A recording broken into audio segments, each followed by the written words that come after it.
주의기를 준비하라. 마가복음 1장 1절에서 8절 말씀입니다.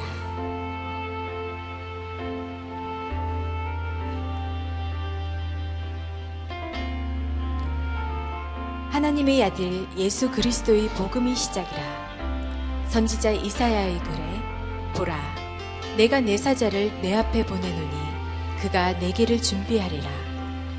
광야에 외치는 자의 소리가 있어 이르되 너희는 주의 길을 준비하라. 그의 오실 길을 곧게 하라. 기록된 것과 같이 세례 요한이 광야에 이르러 죄사함을 받게 하는 회개의 세례를 전파하니 온 유대지방과 예루살렘 사람이 다 나아가 자기 죄를 자복하고 요단강에서 그에게 세례를 받더라. 요한은 낙타털 옷을 입고 허리에 가죽띠를 띠고 메뚜기와 석청을 먹더라. 그가 전파하여 이르되 나보다 능력 많으신 이가 내 뒤에 오시나니 나는 굽혀 그의 신발끈을 풀기도 감당하지 못하겠노라. 나는 너희에게 물로 세례를 베풀었거니와 그는 너희에게 성령으로 세례를 베푸시리라. 주의 길을 준비하라 라고 하는 제목으로 하나님의 말씀을 증거하겠습니다. 오늘부터 교회력은 대림절로 지키게 됩니다. 대림절이라고 하는 것은 기다릴 때 임할 임자죠. 그래서 주님께서 이미 임하신 2000년 전에 우리에게 오신 그 주님, 크리스마스를 준비하면서 우리가 기다리는 그 절기로 지키고 있고요. 또 하나는 앞으로 오실 주님을 우리가 기다리면서 지키는 절기입니다. 그래서 서방 교회에서는 이미 부활절을 중심으로 해서 교회력이라고 하는 것이 발전이 되었는데 8세기부터는 이제 성탄과 관련된 예수님의 탄생과 관련된 그런 축하의 의미를 담는 크리스마스 날을 제정하게 되고 또 크리스마스를 전후로 해서 어떻게 하면 더 잘 지킬 수 있을까라고 하는 관점으로 이 대림절이 발전하게 되었습니다.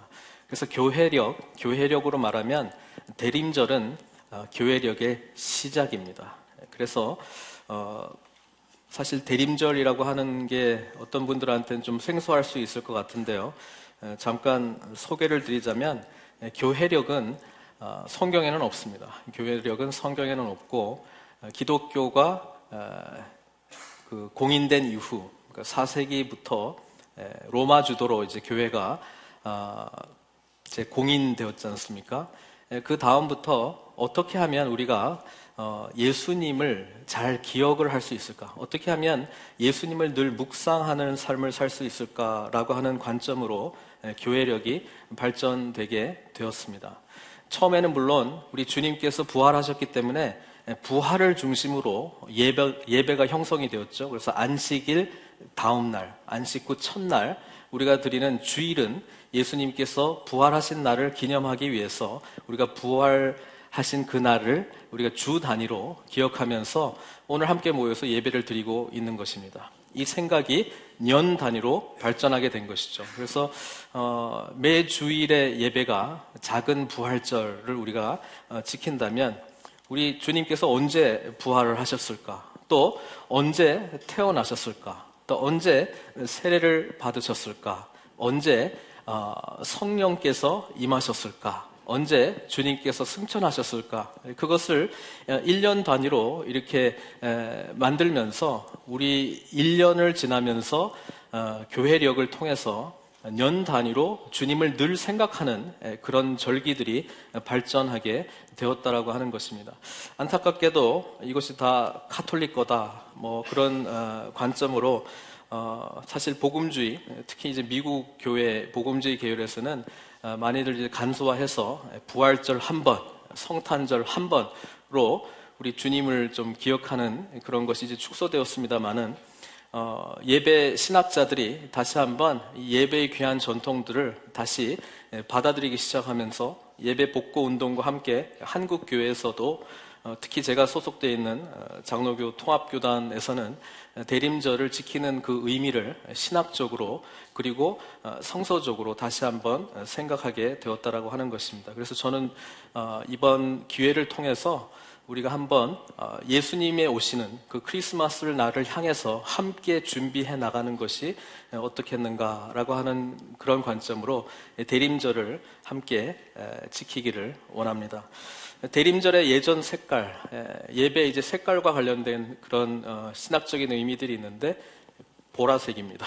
그래서 제가 그 보라색을 소개를 드리는데 우리 그 교회력으로 보라색이 중요하게 여겨지는 절기는 크게 두 개인데요.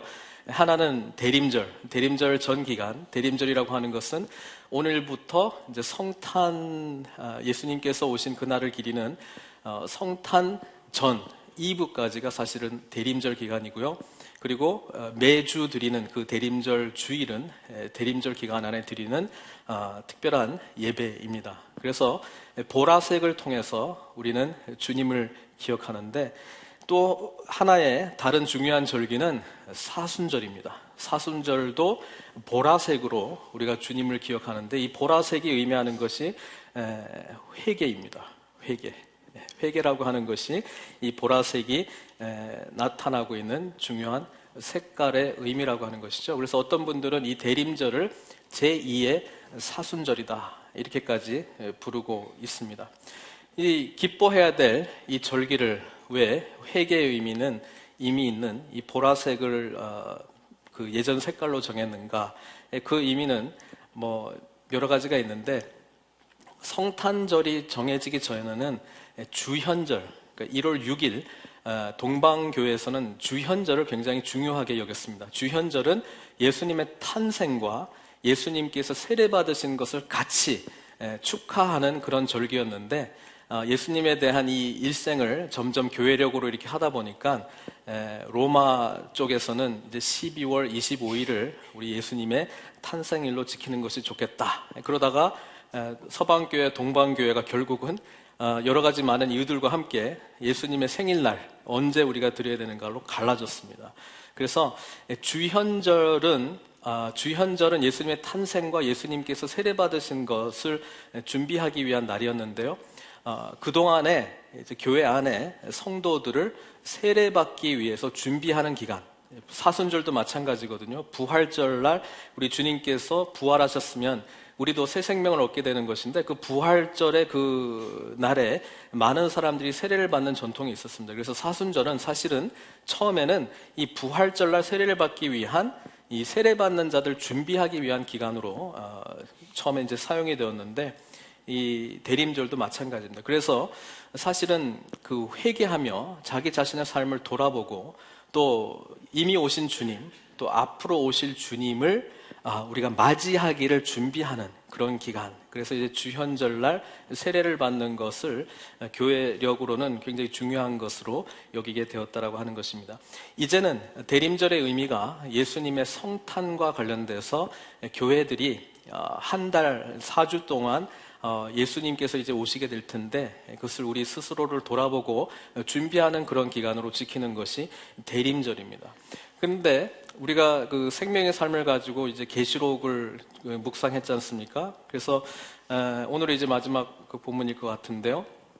새 하늘과 새 땅 그리고 새 예루살렘이라고 하는 것을 계시록의 마지막으로 하면서 이제 대림절로 바로 넘어가게 한 것이 그 의도 있는 것이 아닌가 저는 그렇게 생각합니다. 왜냐하면 이제 12월 1일부터는 예레미야 애가를 하지 않습니까? 그래서 대림절 기간에 이 애가를 통해서 회개에 동참하기를 원하는 그런 의미로 이렇게 말씀을 그렇게 준비하지 않았나 저는 개인적으로 그렇게 생각하고 있습니다. 확인은 안 했습니다만은 그렇게 생각하고 있습니다.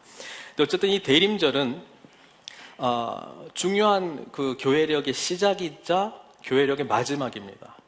그래서 우리가 기억해야 될 것은 뭐냐면 하나님의 어떤 그 시간 안에서는 시작과 마지막이 늘 같이 있다라고 하는 것이 신학적으로 굉장히 중요한 의미입니다. 제가 예전에도 한번 소개했던 것 같은데요. 우리 그 계시록의 마지막 부분에 아멘 주 예수여 어서 오시옵소서 이 부분이 있잖아요. 그것을 마라나타라고 하지 않습니까? 마라나타의 의미가 사실 어떻게 발음하는가에 따라서 과거가 될 수 있고 미래가 될 수 있습니다.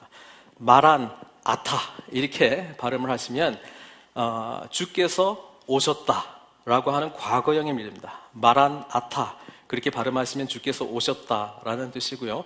마라나타 이렇게 발음하시면 주여 오시옵소서, 미래에 오실 주님에 대한 그런 그 미래형이 된다라고 하는 것이죠. 그래서 이 마라나타라고 하는 아멘주 예수여 오시옵소서라고 하는 계시록의 마지막 부분은 사실은 어떻게 보면 예수님께서 이미 오셨습니다. 또 예수님께서 이제 오실 것입니다. 또 대림절에 우리가 지키는 의미와도 일맥상통할 수 있는데요.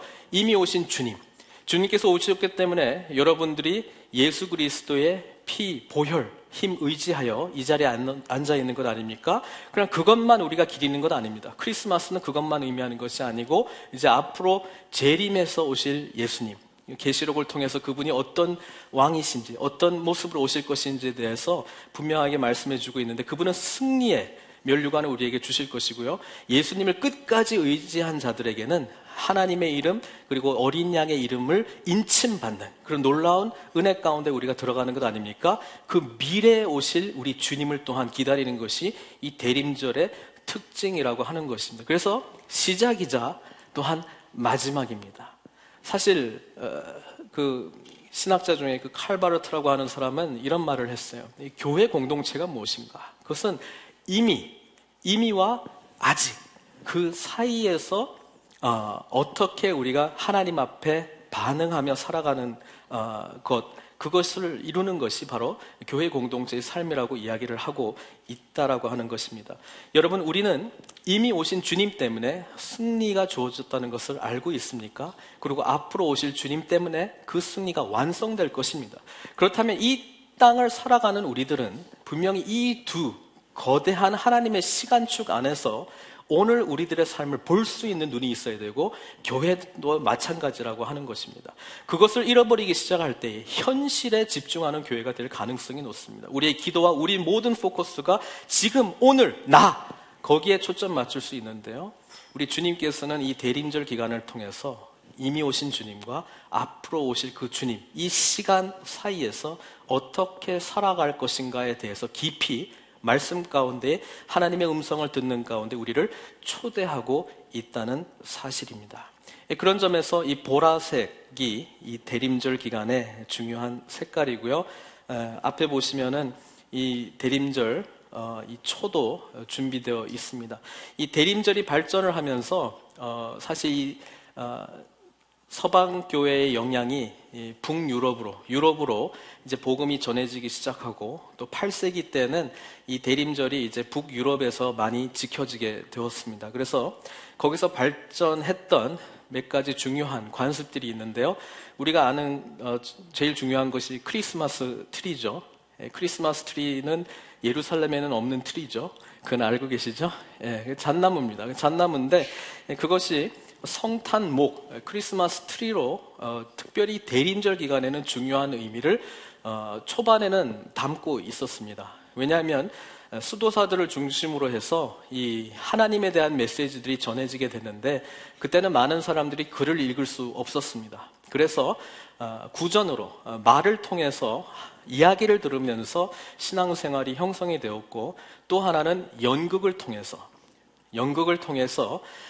구약 성경 또는 신약 성경에 있었던 이야기들을 연극을 통해서 보여줌으로써 교육을 시켰다라고 하는 것이죠. 그래서 창세기에 보면은 아담과 하와의 그 창조 이후에 중요한 사건이 뭐냐면 금단의 열매를 따먹은 그 사건이지 않습니까?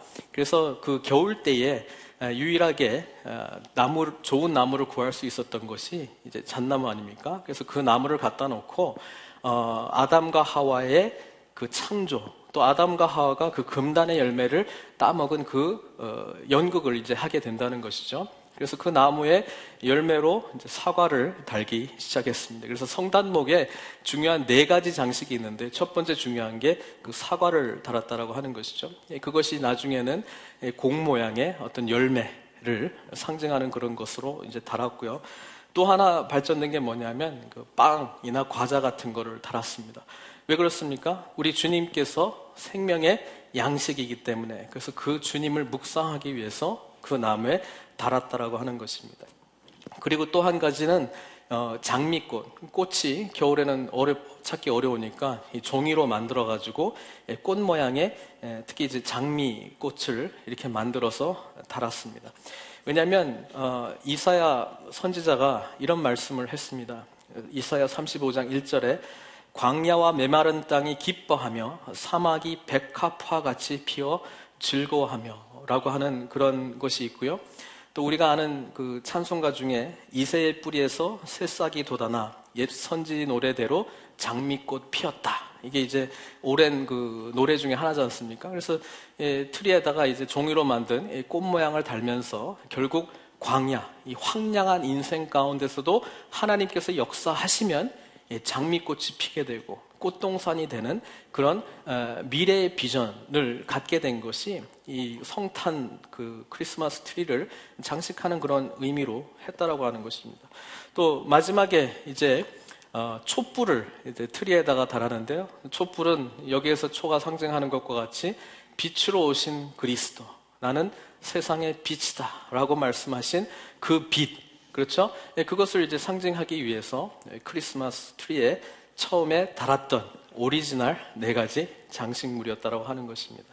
여러분, 크리스마스 트리에는 무엇을 달고 있습니까?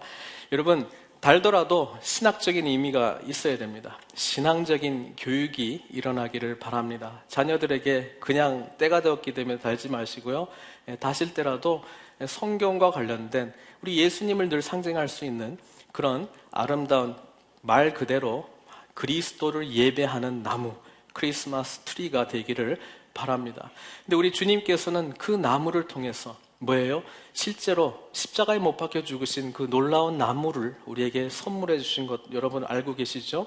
크리스마스 트리는 그래서 예수님의 탄생과 함께 우리를 위해서 죽으러 오신 그 주님이시다라고 하는 것을 기억해야 된다라고 하는 것입니다. 여러분, 마가복음 오늘 본문 우리가 보고 있는데 우리 주님께서 말씀하시지 않았습니까? 마가복음 10장 45절에 인자가 온 것은 섬김을 받으려 함이 아니라 도리어 섬기려 하고 자기 목숨을 많은 사람의 대속물로 주려 함이니라. 우리 주님께서 이 땅 가운데 오신 목적이 있다면, 우리가 이 땅 가운데 2000년 전에 오신 주님을 기린다면 주님께서는 우리를 섬기기 위해서 오셨다라고 하는 사실을 기억하셨으면 좋겠습니다. 그리고 그 섬김의 하이라이트는 바로 십자가, 우리를 대신해서 자기의 생명을 내어놓는 예수 그리스도의 대속의 은혜라고 하는 사실을 기억하셨으면 좋겠습니다. 그것이 성탄목을 통해서 우리에게 주시고자 하는 메시지고요. 그 다음에 계시록을 계속해서 잘 묵상하셨다면 이제 생명나무가 요한계시록에 새 하늘과 새 땅, 새 예루살렘 가운데서도 핀다는 걸 알고 계시죠? 그래서 그 열매, 우리가 따먹었던 그 금단의 열매는 이제 우리에게는 생명의 열매가 되어서 생명나무로 주님께서 다시 오신다라고 하는 그 의미입니다. 그래서 크리스마스 트리가 굉장히 중요한 이 대림절 기간에 하나의 관습으로 자라나게 되었고요. 두 번째가 이제 대림절 화환이죠. 여기 앞에 이렇게 화환으로 되어 있는데 이게 그 링으로 연결된 것은 언제나 그 영원성을 상징하고 있습니다. 그래서 그리스도께서 우리에게 오신 것은 영원 태초부터 계획하신 우리 하나님의 인도하심과 계획하심이고 또 이 하나님의 약속은 영원히 지속된다는 것을 우리가 늘 기억했으면 좋겠습니다. 그 가운데에 우리의 회개의 그 초들이 밝혀질 때마다 짙은 색에서 크리스마스 당일날은 가장 밝은 흰색으로 변화된다는 것이죠. 대림절 기간 동안에 그리스도를 깊이 묵상하시면서 우리 속에 잠재되었던 또는 깨닫지 못하고 알지 못했던 죄된 부분들이 있다면, 또 하나님과 가로막혔던 영역들이 있다면 이 기간 동안에 그리스도를 깊이 묵상하심으로써 발견하고 또 생명 되신 우리 주님의 빛이 비록 연약한 빛으로 시작되었을지는 모르겠지만 우리의 정말 어두운 부분을 밝혀주는 놀라운 하나님의 은혜의 빛, 생명의 빛으로 비춰지기를 소망합니다. 그래서 오늘 본문 말씀을 통해서 세례 요한이 어떻게 주의 길을 준비하라고 말씀하시는 건가? 세례 요한이 예수 그리스도를 준비하는 자로서 오래전부터 예언되었던 내용이 있었는데요. 그것이 의미하는 것이 무엇인지 한번 살펴보기를 원합니다. 1절에 보니까 하나님의 아들 예수 그리스도 복음의 시작이라 이렇게 이야기합니다. 여러분, 사복음서 중에서 마가복음은 제일 짧은 복음서입니다. 마가복음은 예수님의 탄생에 대한 이야기가 없습니다. 동방박사도 없고 마리아가 임신했다는 그런 이야기도 없습니다. 바로 예수님께서 세례 요한이 준비해가지고 짠 나타나셨고 바로 수세받고 하나님의 나라 일을 시작한다는 것이 마가가 전하고 싶었던 복음입니다. 왜 그렇습니까? 마가는 우리 한국 사람이랑 성질이 좀 비슷한 것 같아요. 급해요. 그러니까 빨리 복음을 전하고 싶었는데 어떤 복음을 전하기를 원했냐면은 예수님께서는 우리를 섬기기 위해서 오신 분이시다. 하나님의 사역을 감당하는 사람들은 섬기기 위한 사람인데 우리 주님께서 우리를 섬기기 위해서 오셨고 그 마지막 섬김의 절정체가 어디 있느냐? 십자가에 있다는 것을 빨리 보여주고 싶었다라고 하는 것입니다. 그래서 급합니다. 그래서 곧. 그것이 아마 마가복음에 제일 많이 나와요. soon, immediately. 이렇게 번역된 단어들이 마가복음에 제일 많이 나온다라고 하는 것입니다. 얼마나 급했던지 그 2절에 보니까 선지자 이사야의 글에 보라 내가 내 사자를 내 앞에 보내리니 그가 내 길을 준비하리라. 이게 이사야 선지자가 아니에요. 그런데 너무 급해가지고 3절 거 하려고 지금 이사야 선지자가 이런 말 했는데 머리하고 손이 안 따라오는 거죠. 그래서 이사야 선지자를 먼저 이야기합니다. 2절 말씀은 사실 말라기 선지자가 예언했던 내용입니다. 우리 말라기 선지자가 3장 1절에 이런 예언을 했었어요. 만군의 여호와가 이르노라 보라 내가 내 사자를 보내리니 그가 내 앞에서 길을 준비할 것이요 또 너희가 구하는 바 주가 갑자기 그의 성전에 임하시리니 곧 너희가 사모하는 바 언약의 사자가 임하실 것이라. 이렇게 말라기에 보면은 내가 내 사자를 내 앞에 보낼 것이다 라고 하는 그런 내용이 이제 나오고요. 우리가 말라기 저번에도 한번 같이 보셨지만은 오게 될 그 사자가 누구였습니까? 엘리야를 보내줄 것이라고 이야기를 했지 않습니까? 그래서 그걸 기억해 주시고 3절 말씀에 보면은 광야에 외치는 자의 소리가 있어 이르되 너희는 주의 길을 준비하라. 이것이 이사야 선지자가 예언했던 내용입니다. 40장 3절에 이렇게 나와 있습니다. 외치는 자의 소리여 이르되 너희는 광야에서 여호와의 길을 예비하라. 사막에서 우리 하나님의 대로를 평탄케 하라. 골짜기마다 도두어지며 산마다 언덕마다 낮아지며 고르지 아니한 곳이 평탄하게 되며 험한 곳이 평지가 될 것이요 여호와의 영광이 나타나고 모든 육체가 그것을 함께 보리라. 이는 여호와의 입이 말씀하셨느니라. 그래서 3절에 이 광야에 외치는 자의 소리가 있을 것이라고 이야기를 하면서 길을 준비하라, 길을 예비하라, 길을 곧게 하라 라고 이사야 선지자가 예언했던 이야기가 실제로 일어났다고 마가는 우리에게 전해주고 있다는 것이죠. 그럼 이 세례 요한이 바로 이 이사야 선지자 또는 말라기 선지자가 예언했던 바로 그 사람이었는데요. 이 4절에 보면은 무엇을 전했습니까? 4절에 보면은 세례 요한이 광야에 이르러 죄 사함을 받게 하는 회개의 세례를 전파했다. 성경은 이렇게 기록하고 있습니다. 여러분 다른 복음서, 특별히 마태복음 보시면은 우리 세례 요한이 전했던 설교 말씀 잘 알고 있죠? 뭡니까? 회개하라. 천국이 가까웠다. 짧고 아주 분명합니다. 제 설교랑 좀 틀리게 좀 짧고 이제 분명하죠. 그리고 이 메시지대로 짧게 전했는데 반응은 놀라웠습니다. 많은 사람들이 따라왔습니다. 그리고 세례를 받았다라고 하는 것입니다. 우리가 지난주에도 그 유아 세례를 했었는데요.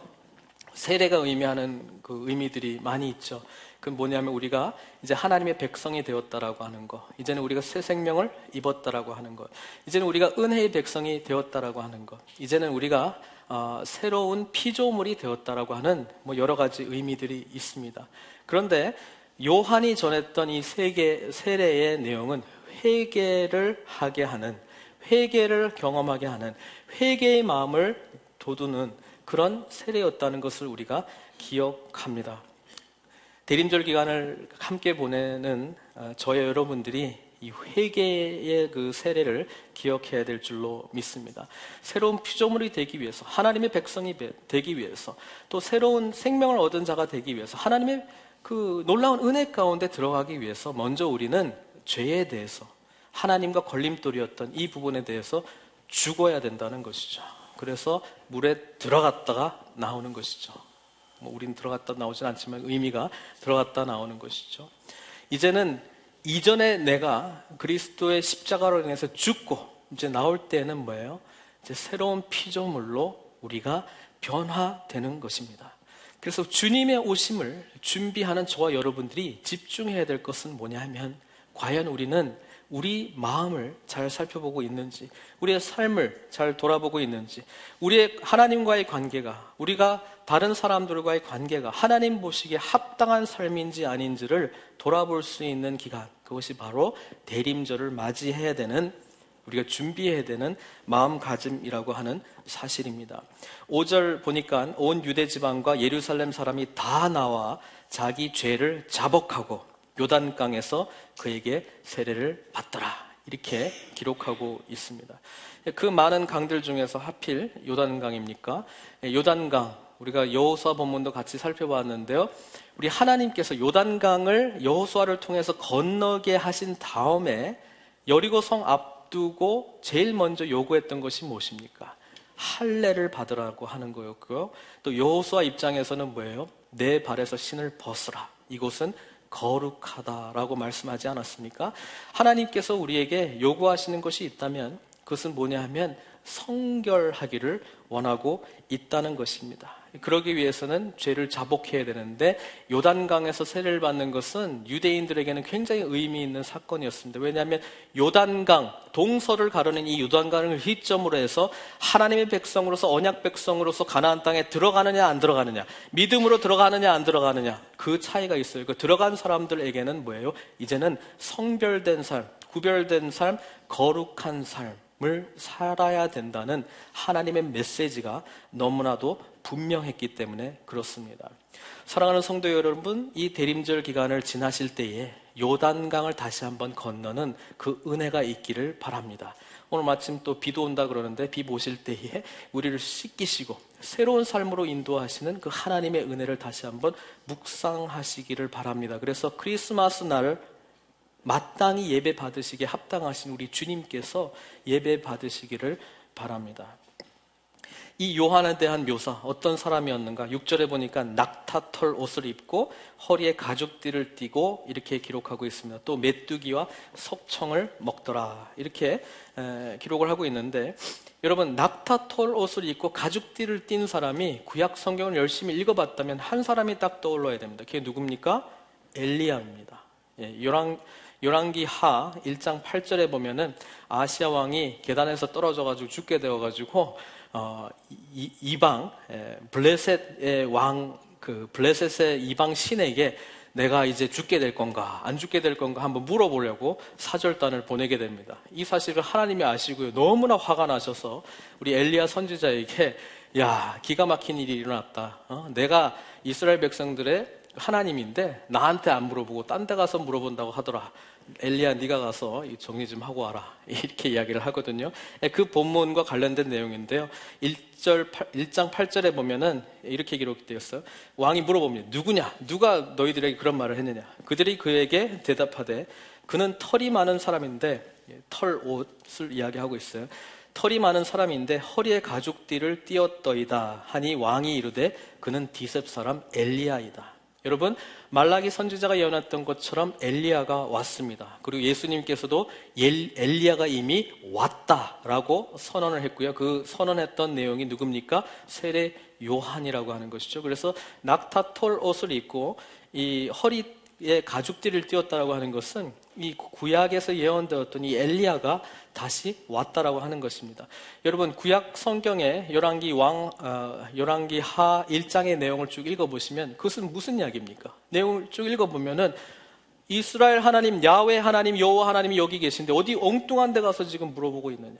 하나님과의 관계가 완전히 틀어진 백성을 향한 회개의 촉구 내용 아닙니까?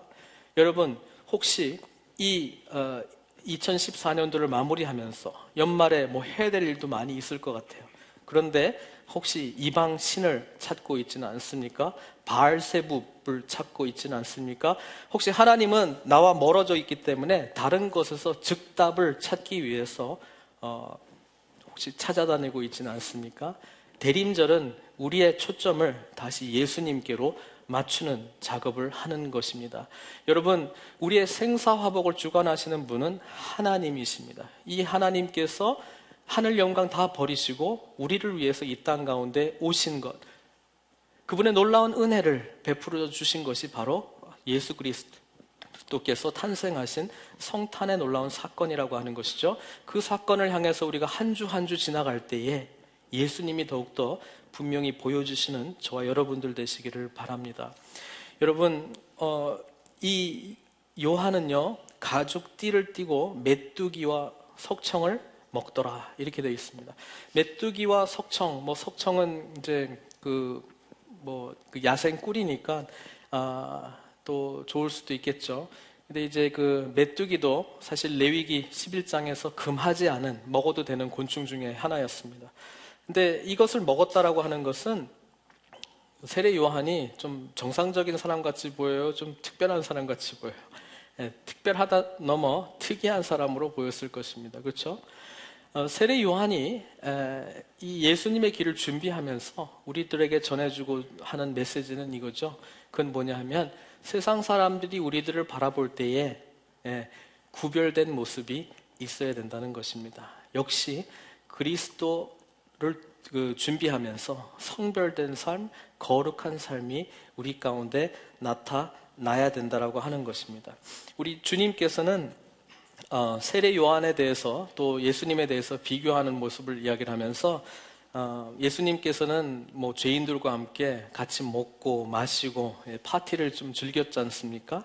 근데 세례 요한은 구별되어서 보통 사람들이 먹는 음식 먹지 않고 메뚜기와 석청을 먹었는데, 우리 주님께서 누가복음 7장 33절에 이런 말씀을 하셨어요. 세례 요한이 와서 떡도 먹지 아니하며 포도주를 마시지 아니하며 너희 말이 귀신이 들렸다, 이렇게 이야기를 하고, 자기 자신에 대해서는 먹기를 탐하는 자다, 이렇게 이제 말했다라고 하는 것이죠. 저는 이 모습을 보면서 민수기 6장이 생각났습니다. 민수기 6장에 보면은 그 나실인에 관한 법이 있죠. 나실인은 이 하나님 앞에 구별된 삶을 살기를 원하는 아이를 이제 부모가 와서 바치게 될 때에 뭡니까?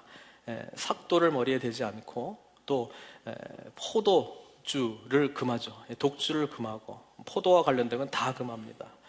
포도씨도 안 되고 하여튼 다 안 됩니다. 그리고 성결된 성적으로도 깨끗한 그런 삶을 살기를 원하는 그런 나실인의 법이 있는데요. 세례 요한이 사실은 그리스도의 길을 준비를 하면서 뭡니까? 이 일상적으로 먹을 수 있는 그런 음식 먹지 않고 또 일상적으로 입을 수 있는 옷을 입지 않는 모습을 통해서 우리들에게 도전 주는 메시지가 뭐냐면, 세상 사람들이 바라볼 때에 그래도 구별된 모습이 우리 크리스찬들에게는 있어야 된다고 하는 것입니다. 그것을 세례 요한의 옷을 통해서 또 삶을 통해서 이 6절 말씀은 전해주고 있다는 것입니다. 또 하나는 이 7절, 8절을 통해서 이 대림절을 맞이하는 우리의 자세에 대해서 이야기해주고 있는데요. 그는 다름이 아니라 겸손해질 것을 말씀해주고 있습니다. 세례 요한이 우리 주님에 대해서 말씀하시면서 이런 이야기를 해요. 나보다 능력 많으신 이가 내 뒤에 오시나니 나는 굽혀 그의 신발끈을 풀기도 감당하지 못하겠노라. 나는 너에게 물로 세례를 베풀었거니와 그는 너에게 성령으로 세례를 베풀리라. 세례 요한은 이렇게 말씀했다라고 하는 것입니다. 우리 주님께서는 여자가 낳은 자 중에 세례 요한보다 큰 자가 없다고 말씀했습니다. 그런데 정작 이 예수님께서 보시기에 가장 컸던 이 세례 요한은 예수님의 신발끈을 풀지도 못하는, 감히 풀지도 못하는 자다라고 스스로를 낮췄던 것을 우리가 보게 된다는 것입니다. 대림절은 우리 자신을 돌아보면서 우리가 하나님 앞에서 얼마나 죄된 모습으로 보잘것없는 자인가를 스스로 깨닫는 귀한 시간이라고 하는 것이죠. 수많은 사람들이 세례 요한 앞에 몰려들었습니다. 설교도 길게 하지도 않았고 명설교를 한 것도 아닌데 수많은 사람들이 회개를 받으러 왔다라고 하는 것입니다. 그럴 때에 세례 요한이 착각할 수 있겠죠. 이것이 나의 역사다. 이것은 내가 한 일이다 라고 생각을 할 수 있었는데, 세례 요한이야말로 늘 이 대림절의 정신을 가지고 있었던, 예수 그리스도를 끝까지 기다리면서 나는 주님의 길을 예비하는 자다라고 하는 분명한 정체성 속에서 이 세례의 회개의 세례를 행했다라고 하는 것을 우리가 생각해 보면, 그것은 하나님 앞에서 자신이 누구인지를 분명하게 봤고 그것에 대한 열매로서 나타나는 게 겸손한 모습이었다라고 하는 사실입니다. 이 겸손이 우리에게 필요하다라고 하는 것이고, 이 대림절을 준비하는 우리들 마음 가운데도 우리 그리스도를 바라보면서 묵상하면서 서로를 향한 이 겸손의 마음들이 풍성해지기를 바랍니다. 근데 이 겸손을 능가하는 분이 계시죠? 그건 바로 우리 주님이라고 하는 사실입니다. 아까도 말씀드렸지만 주님께서는 섬김을 받기 위해서 이곳에 오신 것이 아니고 섬기기 위해서 이곳에 오셨다라고 말씀하셨습니다. 마가는 그것을 너무나도 잘 알고 있었기 때문에 빨리 우리 주님께서 어떻게 우리를 섬기셨는가를 보여주기 위해서 주님께서 행하신 많은 치유의 사건, 또 많은 일들에 집중하기를 원했다라고 하는 것이죠. 그 많은 일들 중에서 우리 주님께서 가장 겸손하셨던 모습은 하늘 영광을 다 버리시고 연약한 인간의 몸을 입고 이 땅 가운데 내려오신, 우리로 말하면 너무나도 놀라운 은혜의 사건이라고 하는 것을 이 대림절 기간 동안에 함께 기억했으면 좋겠습니다. 우리 주님께서는 우리를 위해 낮아지셨고 우리를 위해서 하나님의 놀라운 은혜를 정말 전하기 원하셨고 우리를 위해서 가장 낮고 낮은 모습으로 오셨다라고 하는 사실을 우리가 늘 기억해야 될 줄로 믿습니다.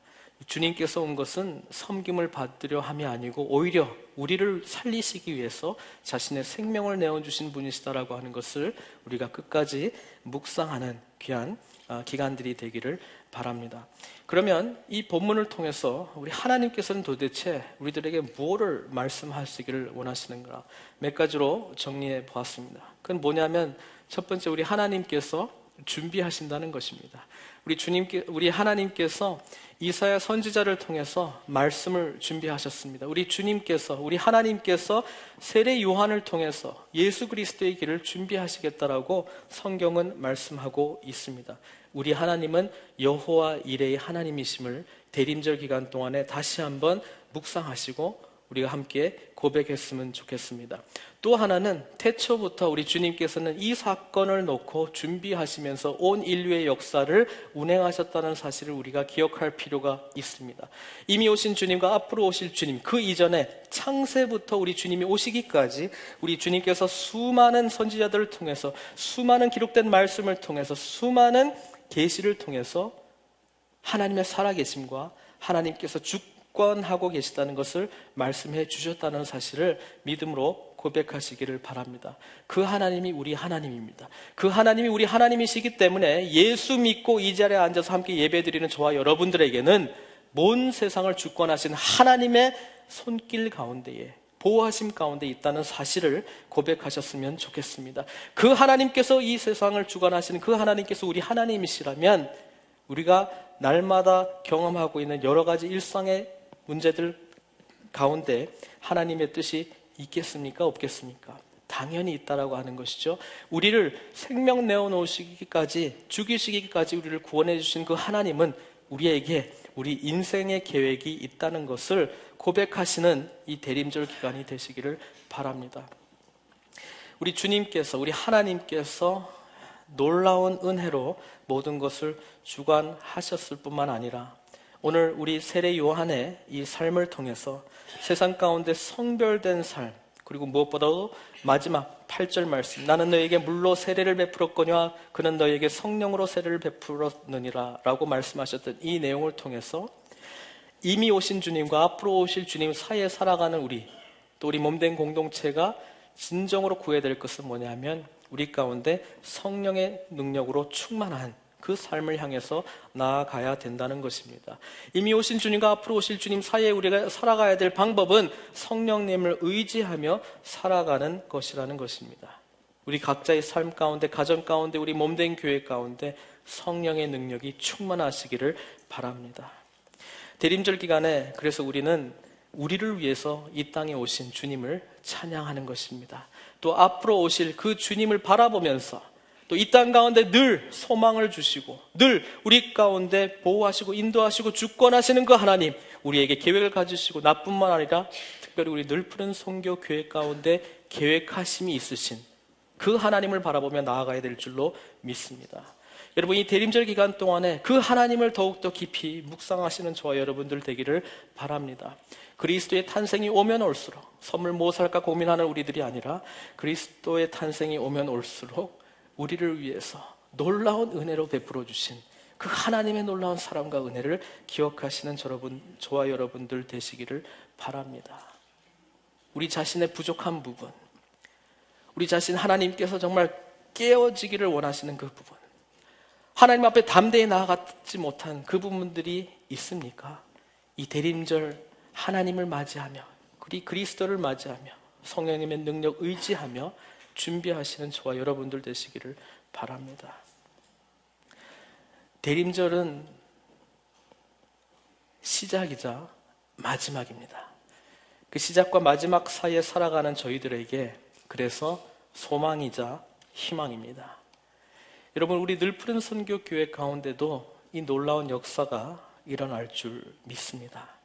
교회력의 시작을 향해서 나아갈 때에 우리를 초대하시는 주님의 음성을 들으시고 한 주 한 주 촛불의 빛을 비출 때에 점점 밝게 다가오시는 주님을 만나시는 저와 여러분들 되시기를 주님의 이름으로 축원드립니다.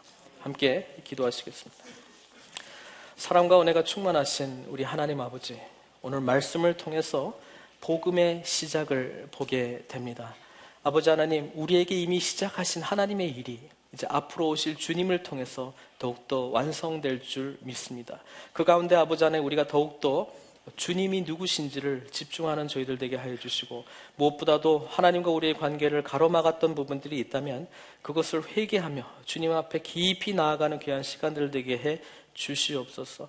하나님께서는 모든 것을 주관하시는 분이심을 다시 한번 믿음으로 고백하는 저희들 되게 하여 주시고 하나님께서 우리를 구원하셨다면 반드시 목적과 뜻이 있다는 것을 우리가 다시 한번 인정하고 하나님 붙들고 나아가는 귀한 시간들이 되게 하여 주시고 이 과정 속에서 우리의 연약한 부분을 다 드러내었고 아버지 하나님 앞에 겸손한 모습으로 그리고 무엇보다도 성령 충만한 삶을 통해서 하나님께 영광 돌리는 저희들 다 될 수 있도록 인도하여 주시옵소서. 모든 것 주님께 의탁드리옵고 예수님의 귀하신 이름으로 기도드리옵나이다.